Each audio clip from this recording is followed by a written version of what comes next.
Ito mga sir, mayroon tayo isang click na version 3 na 125 natin ginagawa dahil yung makina na to ay sumabog. Ito, bumili siya ng crankcase online. Ito yung crankcase niya na nagkaroon ng problema or sabog. Yan. Stock lang yan mga sir, hindi yan kargado. Ewan ko bakit taka nga rin ako stock lang yung motor kaso ba't sumabog? Kasi papansin nyo dito yung sigunyal niya mga sir. Ayan. Ito yung sigunyal niya oh. Kung mapapansin nyo yung kanyang connecting rod mga sir, putol.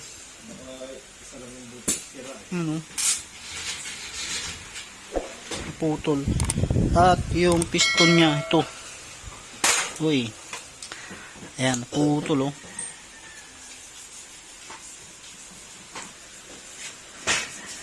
Ayan, sira.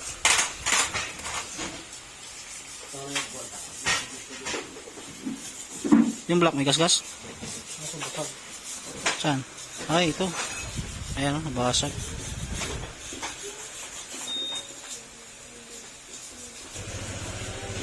Buti nga lang ay hindi rin natamaan yung cylinder head. Kung nagkataon pati cylinder head problemado, damay din. Kaya ngayon gagawin natin ito nga, bumili siya ng tapos yun, ginaya natin yung number, yung sa dati niyang number, transfer natin, nabili niya. Pero yung nabili niya yan ay kumpleto naman ng papel yung galing Bangga. Tapos pinal-shout na lang. Kaya yun yung nabili nung may-ari. At ang gagawin natin para makatipid, dahil ang problema lang naman ito connecting rod, at sa dami ko ng sigunyal dito mga sir, kukuha tayo dyan ng ipapalit natin para hindi na siya gagastos pa ng buong sigunyal. Alam nyo may presyo ng sigunyal mga sir, 6K. Depende yan sa store, may mababa, may mas mataas.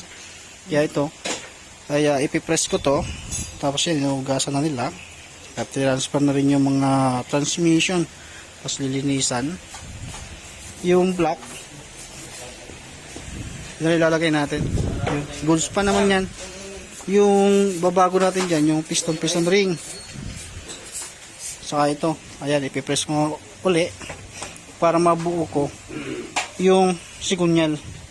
At meron naman ako nakaprepare na pwede natin ibigay dito.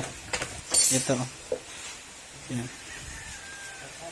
Yan. Papansin nyo, goods pa naman ito. Makinis pa. Ang naging issue lang kasi nito mga sir, kalampag. Ibig sabihin, pag kalampag, yung may problema, yung yan ito yung sa kanya. Yan. Tinanggal ko na kasi ito. Yung kalampag dito. Maluwag yung bearing. Dahil ang problema lang naman nung sigunyal niya ay connecting rod. Kasi kita ko naman, goods naman. Kaya ang gagawin natin,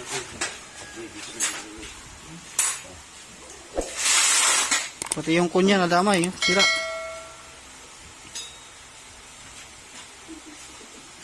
Daming problema nito. Sakit sa ulo, bukol lang sa ulo, pati sa bulsa. Bagay, maganda lang yan. Importante mabuo natin yung sigunyal muna para may lubog natin. Yan, original din naman to. Mababang mileage lang to mga sir. Kaya pwede na niyang gamitin yan. Kaya hugasan muna natin to. At syempre gagawin ko muna to. Maya balikan natin at sasalpakan natin doon. Kaya mas maganda kung yung langis na gagamitin yung mga sir, yung magandang klase. Yung matagal na natin ginagamit. Huwag yung mga kasi may maraming fake oil na ngayon. Guys, dati masabi kasi makinis yung makinis yung crankcase niya ibig sabihin malaga sa langis. Kaso nga lang baka binirit to. No, 120. Yan, stock lang tong motor niya mga sir, walang karga yung makina. Makikita nyo naman din sa sa black, stock pa rin, sa sigunya stock pa rin. Ito yung isang shell niya mga sir. Durog oh. dito. Kasi kung ipapamasin shop mo rin yan mga sir, malaki na yung gagasusin. Mas malaki pa yung gagasusin mo dyan sa pagpapahinang. Eh, magkano bilhin mo doon sa ano? Sa crankcase? 3.3 lang. Kung 3.3 yung bilhin niya, bali magkasama na. Tapos tatago niya lang yung ano, yung crankcase niyang nabasag. Kasi ano yung engine number niya. Kasi nabili niya kasi yan. Yan, magkasama natin mga sir. Tapos may balikan natin. At sakto-sakto rin, gagawin ko din yung kanyang sigunyan. Yan. Ito ilalagay ko muna to. Dito. Pipress ko muna. Yan. Ito mga sir, nakalas ko na yung sigunyal. At ito na nga yung nabaling connecting rod na for junk shop na. Yan. At ito ay goods naman. Yung pin, goods naman. Kumbaga nabali lang talaga to.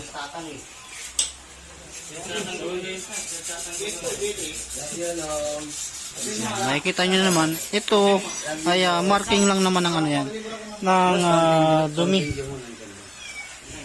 Tapos ito, kukunin na lang natin tong connecting rod, tsaka yung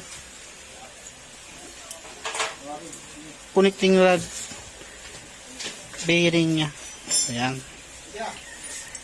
Yan lang, yung gagawin natin dyan. Kasi mababa lang din naman yung mileage nung nasirang ito. Mababa lang din yung mileage na ipapalitin natin. Kaya ito, simbolin ko muna mga sir.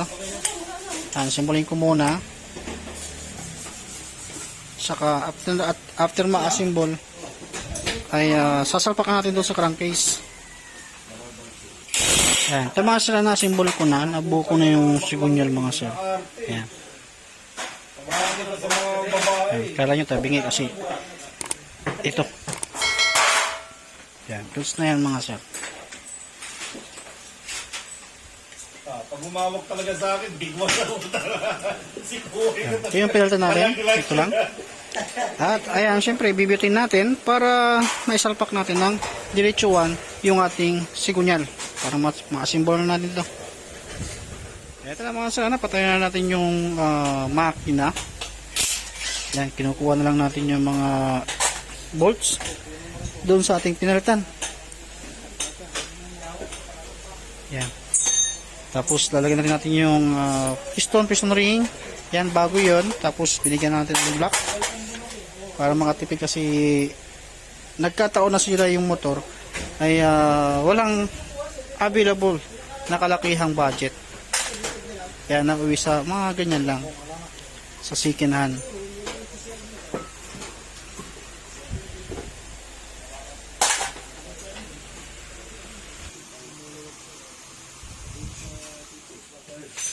Yan, ito mga sir, napagsabahan natin yung makina saka yung chassis. Yan, B3 yung motor na to.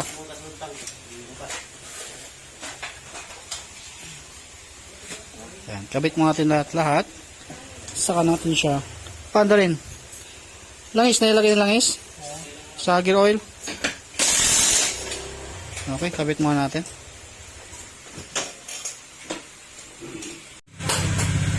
Okay, ito na mga sir. Bali, napaandar na natin. Ayan, tahimik na.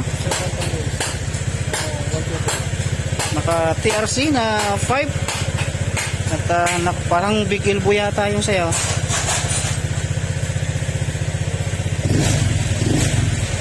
Ayan. Maandar na uli. Stock, mas maganda. Kung pang ano lang, daily use. Mas maganda pa yung stock. Nakarimap yan. Hindi mo naman kailangan yun. Hindi naman mga ngarera. Kung nakarimap ka, ba't sumabog yung makina?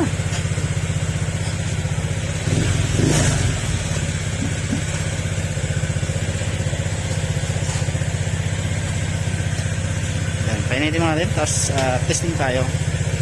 Kung mayroong linkage.